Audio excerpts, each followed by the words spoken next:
Whether you believe it or not, whether you know it or not, they still feel the bond that the two of you had. As much as we try to think that we can just cut things off cleanly, abruptly, and swiftly, and just move on as if nothing happened, we can't do that because there's something more that happens when we come together and form a relationship with somebody, when our energies mix, when we start to synchronize our energy with theirs, when, as corny as this might sound, is when we start to synchronize our hearts with theirs and theirs with ours. And you can't just turn that off like a light switch and just pretend that it never happened. I mean, people can try to do that.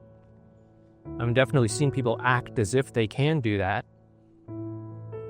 But that's not how it works. That's not how actual human emotion works. If you felt something real with them, chances are good that they also equally felt that with you.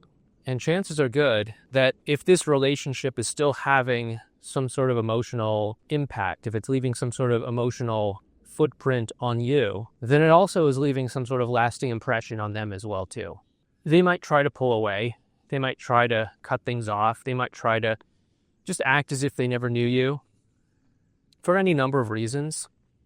I mean, I don't know what happened between the two of you. I don't know who hurt whose feelings or what, but people can try to just close the door, slam the door if they feel deeply hurt, maybe because of some sort of betrayal, some sort of cheating, some sort of breach of trust or something like that. People can do that from a place of being hurt. But it doesn't change the fact that underneath it all, that emotional imprint is still there. No matter how much they try to ignore it, no matter how much they try to move on and pretend like things never happened, there's that deep gnawing inside of them that tells them otherwise. I'm sure you can feel it. I'm sure that's something that you can relate to.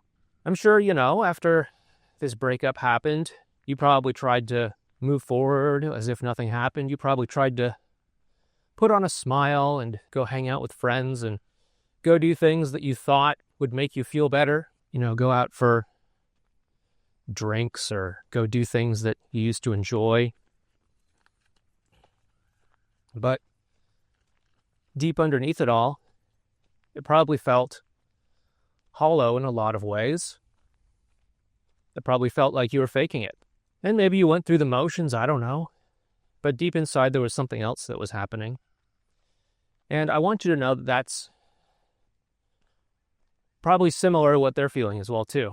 Now, maybe you won't really feel or see or know concretely what's happening inside their heart, unless you have one of those conversations with them. Maybe they call you in the middle of the night, shaken emotionally.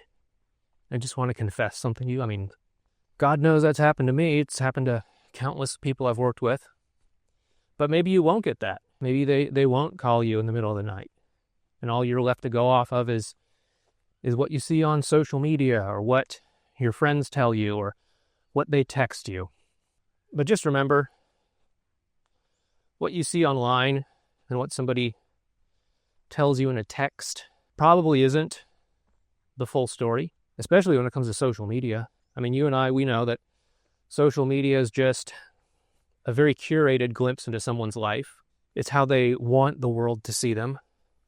The highlight reels of life, the nice vacations, the interesting places they go on the weekends, the little adventures that they have. People put that stuff on social media, sometimes to flex, sometimes to project some sort of image out there that they're okay. Sometimes it's for attention, I don't know. You and I, we both know that that's not the full depth of what a person's life is like. I mean, you probably posted stuff on social media. You probably haven't posted other things on social media. You probably Your social media feed is not a completely 100% accurate, transparent view of your life. And I want you to remind yourself that the same is true when it comes to their social media feed. Now, I don't want you to sit there micro-analyzing every photo that they post or anything.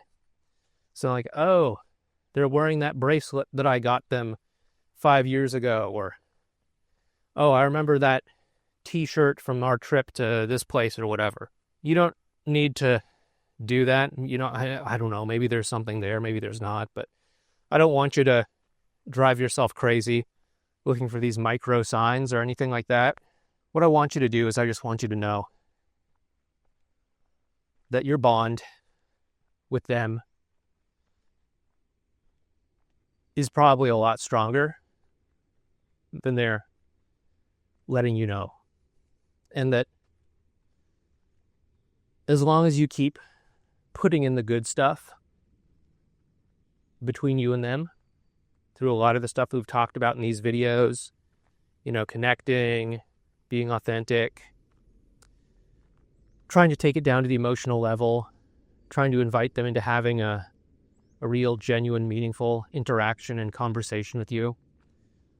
These are all things that are going to open the door. And as long as we keep that door open,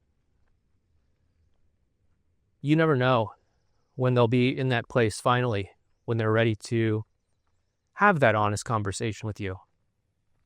And that might show up. One of those midnight phone calls or text messages. Or it might show up some other time when they're ready to talk. Or it might show up maybe when you least expect it. I've told you about the time with my big ex when she, went through the invisible process, as I called it. I thought she didn't care. I was naive enough to actually believe that back then. Up until the moment when she actually did reach out.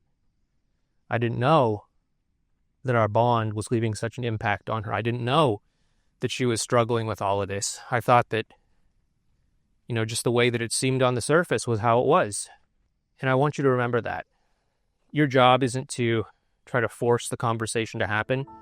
Your job is to just open the door and invite them into having that conversation if and when they're ready.